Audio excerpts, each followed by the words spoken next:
तो स्टूडेंट्स, कैसे हो आप सब? उम्मीद करता हूँ सब ठीक होंगे।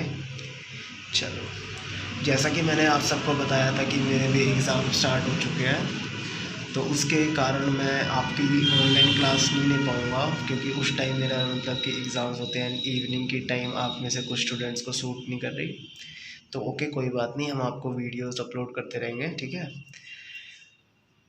तो हम सबसे बेसिक आते हैं, हम चैप्टर पढ़ लेते हैं, ठीक है। मेटल्स एंड नॉन मेटल्स, हमने उसके अंदर उनकी प्रॉपर्टीज़ पढ़ ली थी, physical properties, chemical properties. Physical properties में हमने पढ़ लिया था कि वो lustrous, sonorous, malleability, ductility and उनके कुछ एक्सेप्शंस पढ़े थे हमने कि कौन सा मेटल हमारा क्या कहते हैं लिक्विड होता है। ज़रा बताना कौन सा मेटल होता है liquid at room temperature. Good conductor of heat के 2-4 एग्जाम्पल एंड लस्ट्रस के एग्जाम्पल, जल्दी बताओ जल्दी। चलो कोई नहीं, अपनी कॉपी में लिख लेना, ठीक है। उम्मीद करता हूँ सबने सही बताया होगा। तो आज का हमारा टॉपिक है अकरेंस ऑफ मेटल्स। हमने क्या पढ़ा था साइंस की, हमने जब डेफिनेशन पढ़ी थी कि it is systematic and formulated knowledge, ठीक है, एंड जिसका कुछ ना कुछ प्रैक्टिकल यूज़ हो, जिसका कुछ ना कुछ ऐसा यूज़ हो जिससे हम मतलब कि अपने डेली लाइफ में हम यूज़ कर सकें, या जिससे ह्यूमंस को कुछ बेनिफिट हो। तो आज हम कुछ ऐसा ही पढ़ने वाले हैं, चैप्टर की एप्लीकेशन। तो हम देखेंगे कि हम ना मेटल्स को कैसे एक्सट्रैक्ट करते हैं। जैसे गोल्ड होता है, सिल्वर होता है, या हमारा कॉपर हो गया, मरकरी हो गया, आयरन हो गया, जिंक हो गया, एलुमिनियम हो गया, हम इन सबको कैसे एक्सट्रैक्ट करते हैं, ठीक है। तो सबसे बेसिक सी चीज़ हमने रिएक्टिविटी सीरीज़ याद करी थी। मेरे को ये उम्मीद है कि आप सबको वो ट्रिक याद होगी, खाने का माली आलू ज़रा फीका पकाता है, ठीक है। हम मेटल्स की बात कर रहे हैं, इसलिए हमने हाइड्रोजन को नहीं लिखा है, ठीक है, बेसिक चीज़। तो जो हमारे टॉप की साइड होते हैं वो रिएक्टिव मेटल्स होते हैं, ठीक है, हम सबको पता है। एंड जो मॉडरेट, जो हमारे ये सेकंड वाले हैं, जो हमारे जिंक से लेके लेड तक के ये हैं, कॉपर, ये सब हमारे मॉडरेटली होते हैं। तो देखो, इनकी रिएक्टिविटी का मतलब क्या होता है कि जो चीज़ ज़्यादा रिएक्टिव है, यानी वो किसी चीज़ के साथ रिएक्ट करके कुछ ना कुछ कंपाउंड बना लेगी।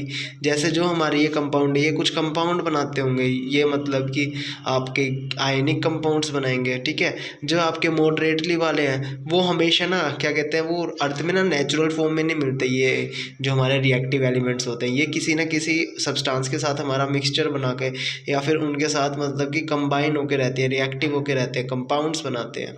तो ये जो हमारे मॉडरेटली रिएक्टिव एलिमेंट्स होते हैं, ये हमारे कार्बोनेट एंड सल्फाइड आयंस के उसमें रहते हैं, कि सल्फाइड या फिर कार्बोनेट फॉर्म में प्रेजेंट होते हैं।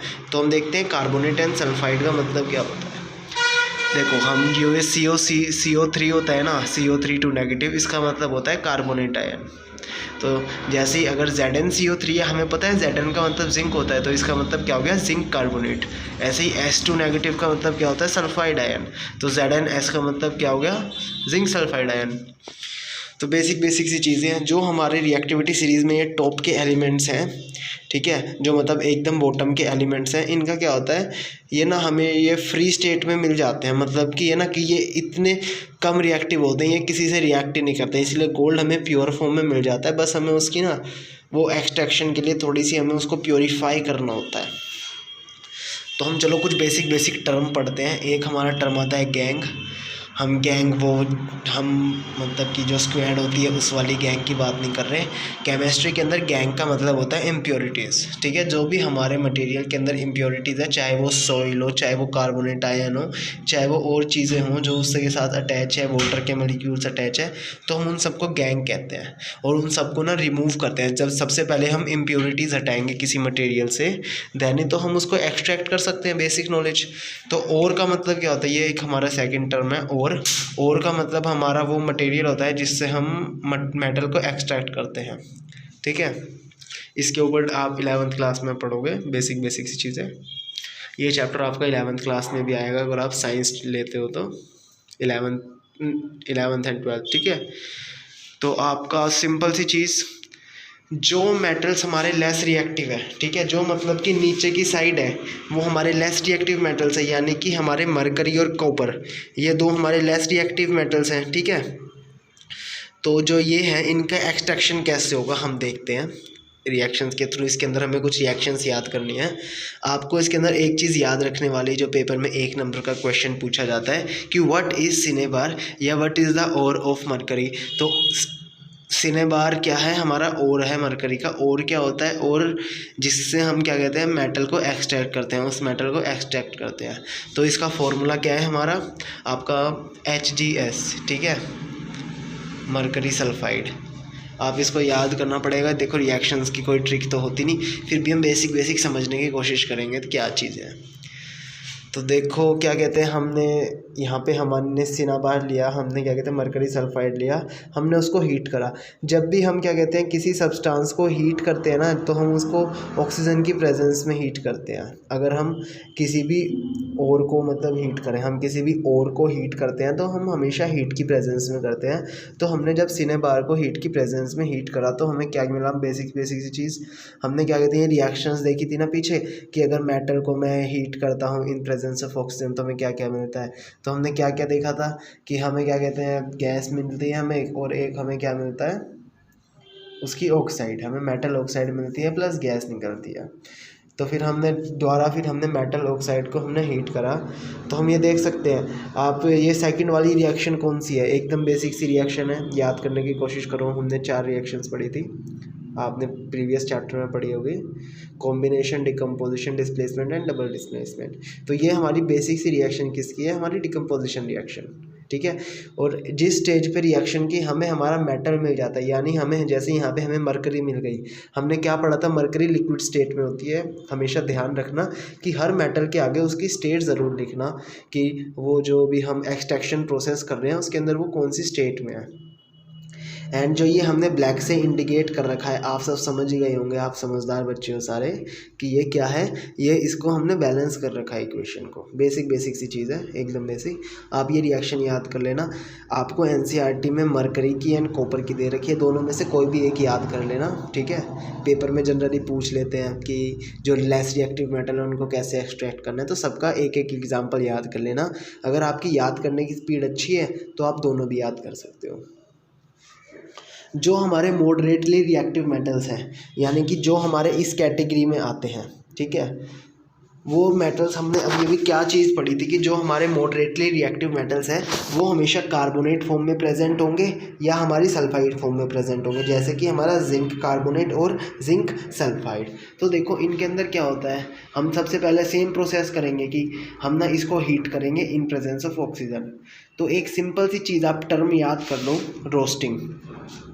कैरीमिनाटी वाली रोस्टिंग की बात नहीं कर रहा हूँ मैं, हम केमिस्ट्री में पढ़ रहे हैं, ठीक है, यूट्यूब पे नहीं जाएंगे, ठीक है। तो सिंपल सी चीज़ है, रोस्टिंग का मतलब क्या है केमिस्ट्री की लैंग्वेज में, कि जब भी हम किसी भी मेटल को या किसी भी मटेरियल को हीट की प्रेजेंस में हीट करते हैं, यानी कि ऑक्सीजन की प्रेजेंस में हीट करते हैं, ठीक है, जब भी हम किसी मटेरियल को हीट कर रहे हैं इन प्रेजेंस ऑफ ऑक्सीजन, तो उस टर्म को सिंपली सी क्या कहा गया है, रोस्टिंग। जैसे हमने इसके अंदर भी क्या करा, फर्स्ट स्टेप हमारा क्या था, roasting and second step decomposition. तो इसके अंदर क्या है, हमने सबसे पहले रोस्टिंग करा। जैसे या तो हमारे पास जिंक सल्फाइड हो रहा है या हमारे पास जिंक कार्बोनेट हो रहा है, आपकी मर्जी है दोनों में से आप कौन सी रिएक्शन लिखना चाहते हो। देन आपने जिंक सल्फाइड को आपने ऑक्सीजन की प्रेजेंस में हीट करा, तो आपको क्या मिला, आपने इसको हीट करा, आपने रिएक्शंस पढ़ी थी, ठीक है। तो आपको क्या क्या मिला, zinc oxide plus sulphur dioxide. Basic सी चीज़, रिएक्शन बैलेंस करनी है।